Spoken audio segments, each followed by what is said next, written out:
Borderline şəxsiyyət pozuntusu adından görsəndiyi kimi də, yəni daha doğrusu tərcüməsi sərhəd, qeyri-müəyyənlik bu cür anlamı verir. Tərcüməsi bunu verir. Yəni bu o deməkdir ki, şəxsin psixozla nevroz arasında olan şəxsiyyət pozuntusu halıdır. Yəni bu şəxsin, fərdin emosional stabilliyinin pozulması ilə ifadə olunan və eyni zamanda fərdin düşüncəsində, hərəkətində, rəftarında alternativ mövqeyi olmayan bir pozuntudur. Yəni bu nə deməkdir? Fərd hesab edir ki, ya hər şey yaxşıdır, ya pisdir. Onlarda ağla qara arasında düşünmə mövcuddur. Alternativ düşünmək yoxdur. Emosional stabilliyin pozulmasından irəli gələn şəxsiyyət pozuntusunun mahiyyətində dayanır. Düşünülmədən fikirlərini tənzim etməsi mümkün olmayan bir qərar. Deyək ki, ya yaxşıdır, ya pisdir. Amma bunlarda borderline şəxsiyyət pozuntusunun əsas kateqoriyalar, əsas mahiyyətləri nədir?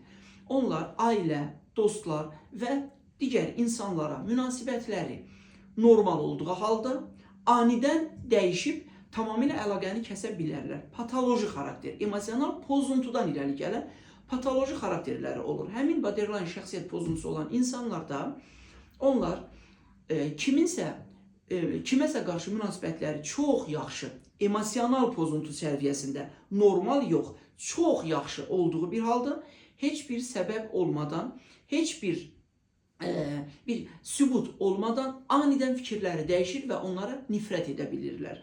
İkincisi, özlərinə xəsarət etməyə meyl və cəhd, özlərinə xəsarətə cəhddə üstünlük təşkil edir. Sürətli və nizam-intizamsız nəqliyyat idarə edirlər.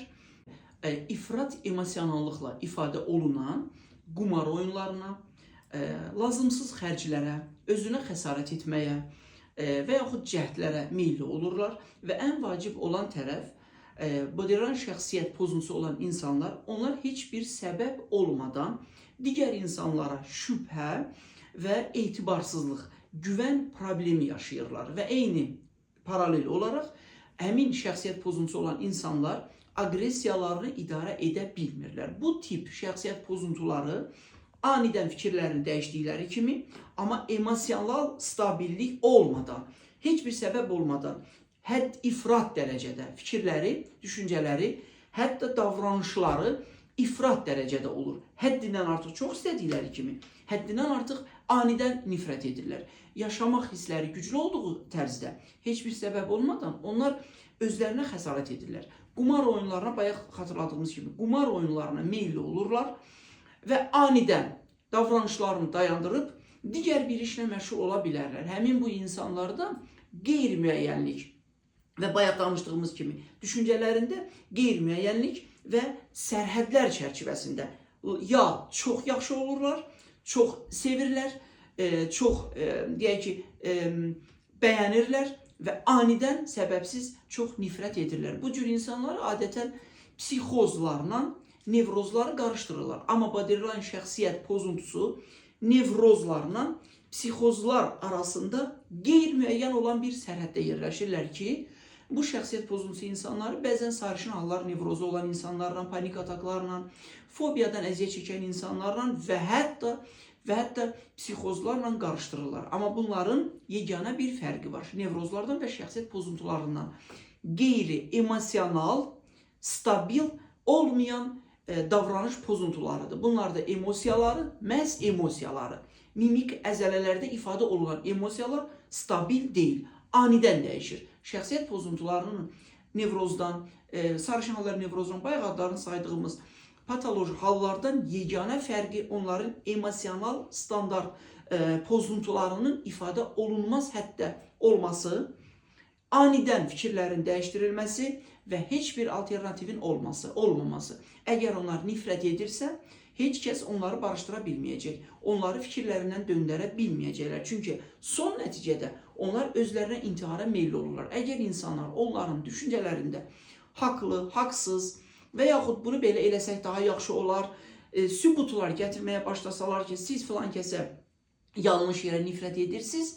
onlar dərhal qumar oyunlarına, sürət tələb edən hərəkətlərə nəqliyyat idarə olunmasına və intihara meyilli olurlar. Borderline şəxsiyyət pozuntusunun ən qorxulu tərəfləri onların insanlara şübhəli və güvən problemləri ilə yaşanmalarıdır.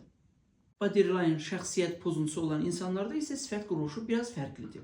Yenə də eyni qaydada şəkilə diqqətlə yetirin.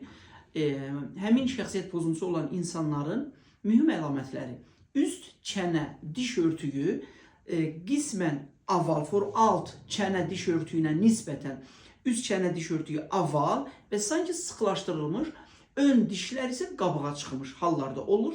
Əllərin fərqi yoxdur, sağ və sol əllərin soldan ikinci barmağın, bu barmağın birinci buğum adlandırılır. Bura qatlanır, üzə qoyduqda, harasa qoyduqda bu hissə qatlandığı halda, bura qatlanmır, düz qalır. Yəni onlar əllərini belə eləyə bilirlər.